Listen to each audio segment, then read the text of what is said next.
Hi, my name is Zoe, and today I'll be showing you a real-world case scenario using OpenMRS 2.1 standalone version. This screencast has been done assuming that you have already installed and successfully been able to run OpenMRS on your computer. You will need to make configurations before you start registering patients in your clinic or hospital. If you have yet to make these configurations, click on the link before you continue watching this video. Today, our patient's name is Amira Ali. She arrives at Amani Hospital to be greeted by the registration clerk. The registration clerk will click Register a Patient. The registration clerk will record her name, her gender, and her birth date. If the registration clerk leaves any of these spaces blank, he will not be able to move on.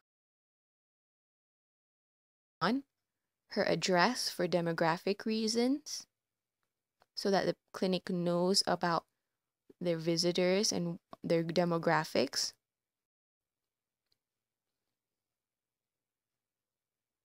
Her phone number so that the clinic can easily contact her. And then he confirms all the information that he has inputted.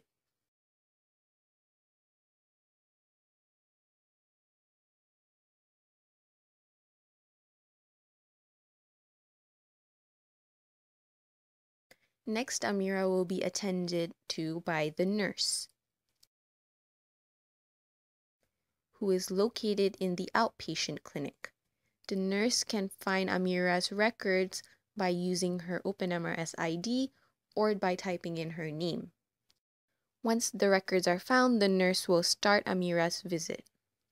As you can see, Amira's vitals have not been recorded. So what the nurse will do is capture her vitals.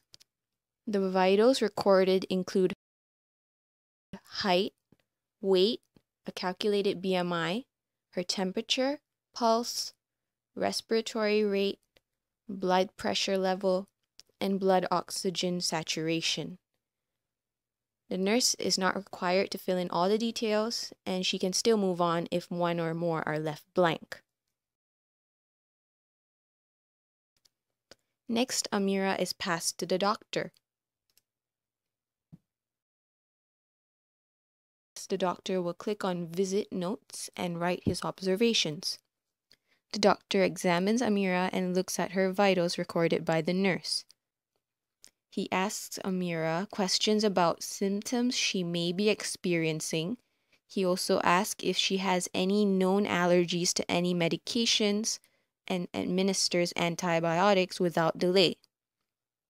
The doctor orders diagnostic tests such as blood cultures and cerebrospinal fluid tests, a CT scan, and a lumbar puncture as necessary.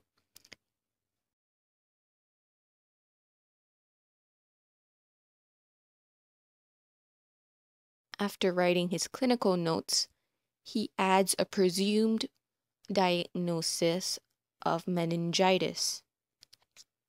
He has to obtain results from the lab before confirming her diagnosis.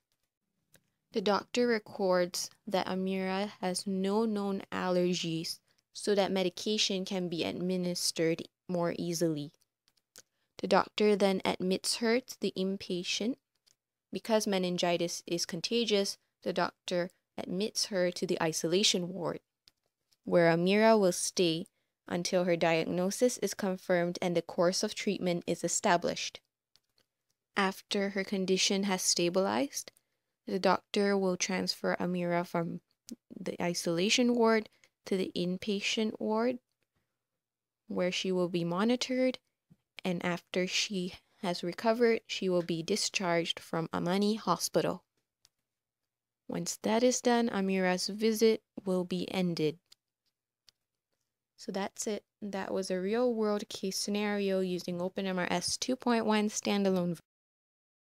Now I am logging in as admin to just recap Amira's hospital workflow.